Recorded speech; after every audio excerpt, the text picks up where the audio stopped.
Welcome to the Ed Factor. We're Jemmy and I exploring a new blog post by Mr. Len Kaplan, CEO of CDML and MSP in Queens, NY, offering network management, VoIP and UCAS, cybersecurity compliance, IaaS, cloud, and Microsoft 365 and Azure.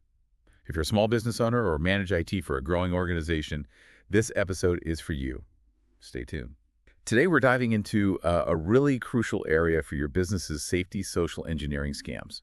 Think of this as your quick guide to understanding a pretty serious threat, and maybe more importantly, what you can actually do about it. We're drawing from CDML's recent experiences shared by their CEO. Yeah. Our mission today, simple. We want to equip you with some actionable insights, things you can use to protect your business because, as we'll get into, these scams target people, not just your software. That's such a key point. It really is. We spend a lot on digital defenses, firewalls, antivirus. Tech stuff. Exactly. But social engineering just kind of slips past all that. It plays on, human trust. It's clever, sometimes surprisingly sophisticated. And for small businesses, maybe where resources are a bit tighter, it can hit really hard. Okay, so let's make this real. Let's get into that scenario from CDML's blog. It sounds like it really highlights the danger. They talked about a manager being targeted by a fake employee handbook scam. Walk us through that. Yeah, what's really striking about this one is the effort involved. The attackers didn't just send some junk email. They actually copied CDML's branding. Wow. Their logo, the color scheme, everything. It creates that instant visual, okay, this looks familiar, and people's guards can drop. Totally. You see something that looks official, you tend to trust it. And it wasn't just how it looked, was it? The blog mentioned the language was professional too. Spot on. No obvious spelling mistakes or bad grammar, the kind of thing that usually tips you off to phishing. Right, the classic giveaways. These guys are getting smarter. They know those obvious errors are, obvious. So they use professional language, a clear tone, made it feel much more credible. They even put in a fake but realistic-looking table of contents for the handbook.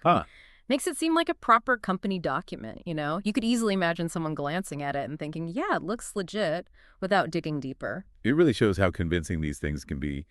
But luckily, the CDML team caught it. The blog credits their cybersecurity awareness training.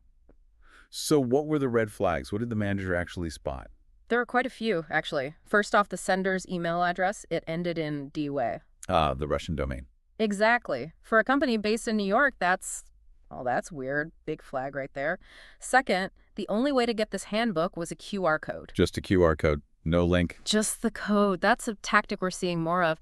It hides the malicious destination. You can't easily check where it's going before you scan it. Yeah, that is tricky. You can't hover over a QR code like you can a link. Especially on your phone. You might just scan without thinking. What else? The greeting was off, too. It was sort of generic, dear name, even if the name was right. Mass phishing often does that, lacks that personal touch. Then there was the pressure tactic, that sense of urgency. Review this immediately. Classic. And this one's quite sneaky. They asked the manager not to discuss it with anyone. Keep it confidential. Oh, that's clever. Yeah. Isolate the target. Precisely. Stops them from asking a colleague, hey, did you get this handbook email? Which would probably expose the scam right away. Wow. Anything else, maybe smaller things? Yeah, a couple of, let's say, technical glitches. There was a broken image link in the email, kind of sloppy execution. Okay. And in the fake handbook itself, a small typo. Ahongs instead of changes. It was really the combination of all these things, the big flags and the small errors, that clicked for the manager. So that training really paid off. They noticed the oddities, slowed down, and didn't just click. The blog mentioned this could have led to BEC business email compromise, or worse. How does a fake handbook scam escalate like that? Well, if the manager had scanned that QR code, it likely would have taken them to a fake login page. Maybe one looking like their company portal or Microsoft 365. Right. If they entered their username and password there, bam, attackers have their credentials. That's BEC. And from there? From there, the attackers are inside. They could send emails as the manager, maybe instructing finance to make a payment, or asking other employees for sensitive info. Or it could just be the first step to getting deeper into the network, leading to a much bigger data breach. Really drives home the point the blog made about having an incident response plan, an IRP. Even for small businesses, it's not just about stopping attacks, but knowing what to do if one slips through.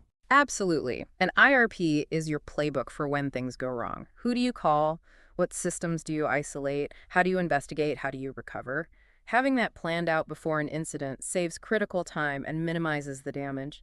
It means you're not scrambling in a panic. Okay. The blog also mentioned other common social engineering tactics besides this specific example. What else should small business owners be watching out for? Good question. Phishing, like we discussed, those dodgy emails, is the big one. But there's also pretexting. That's where the attacker invents a scenario, a pretext. Like pretending to be IT support. Exactly. They call up, "Hi, this is IT. We've detected a problem with your account. I just need your password to fix it."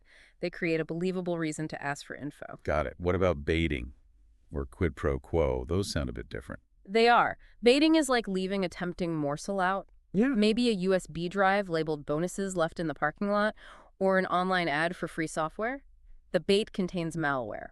Okay, relies on curiosity or greed. Right. And quid pro quo is similar, but it's more of an exchange. Fill out this quick survey for a $50 gift card. The survey, of course, asks for personal details or maybe account info, offering something for something. So many angles. It really is about understanding human psychology, isn't it? Exploiting trust, helpfulness, curiosity.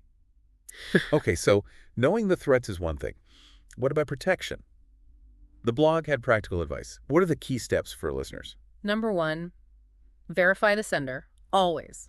Don't just look at the display name. Check the actual email address, the domain. Is it really from your bank, or is it slightly misspelled, like that .eu example? Good point. Scrutinize the details. Be cautious with any unsolicited message, even if it looks like it's from someone you know. Accounts can be compromised, emails can be faked. Right, and links and QR codes. Big danger zone. Don't click suspicious links. Hover over them first to see the real destination URL. If it looks weird, don't click. And with QR codes, be even more careful. If you weren't expecting it, maybe don't scan it. Better safe than sorry. What about direct requests for info? Passwords, company data. Treat those with extreme suspicion. If someone emails asking for sensitive data, don't just reply. Verify it through a completely separate channel. Pick up the phone and call them on a number you know is legitimate. Don't use contact info from the suspicious email itself. That cross-channel verification sounds like a really solid habit to build. It really is. And of course, employee training. We keep coming back to it because it's vital. Your human firewall. Exactly.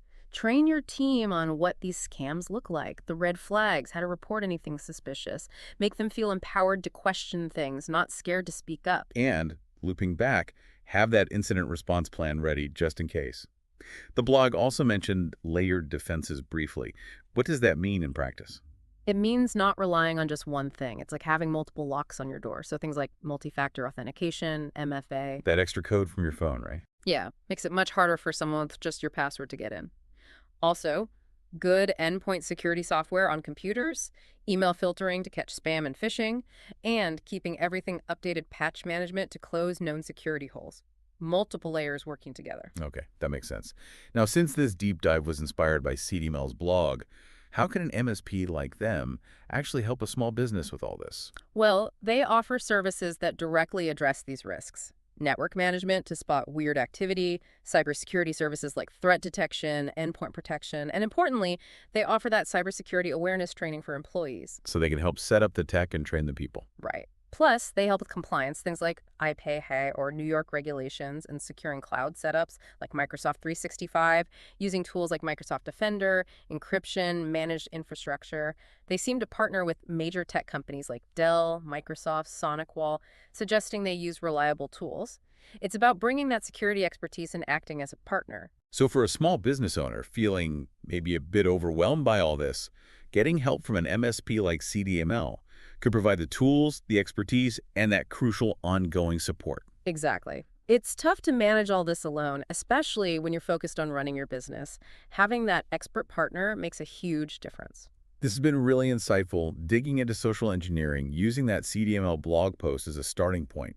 I think the big takeaway, especially for small business owners listening, is that these attacks target our human nature, our trust, which means awareness and preparation are just absolutely critical. And it's an ongoing thing, right? Attackers change tactics. So vigilance isn't a one-and-done task. It's a continuous effort.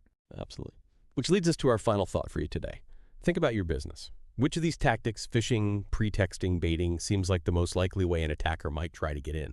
And thinking about that, what's one extra step, maybe even a small one, you could take today to strengthen your defenses beyond what we've covered? Acting on that thought is key. If you want to explore more, CDML has resources available. You can find their contact details at cdml.com/call contact. Check out their blog at cdml.com/blog-2, or find security tips on their YouTube channel, youtube.com/CDML Computer Services. Thanks so much for joining us for this deep dive.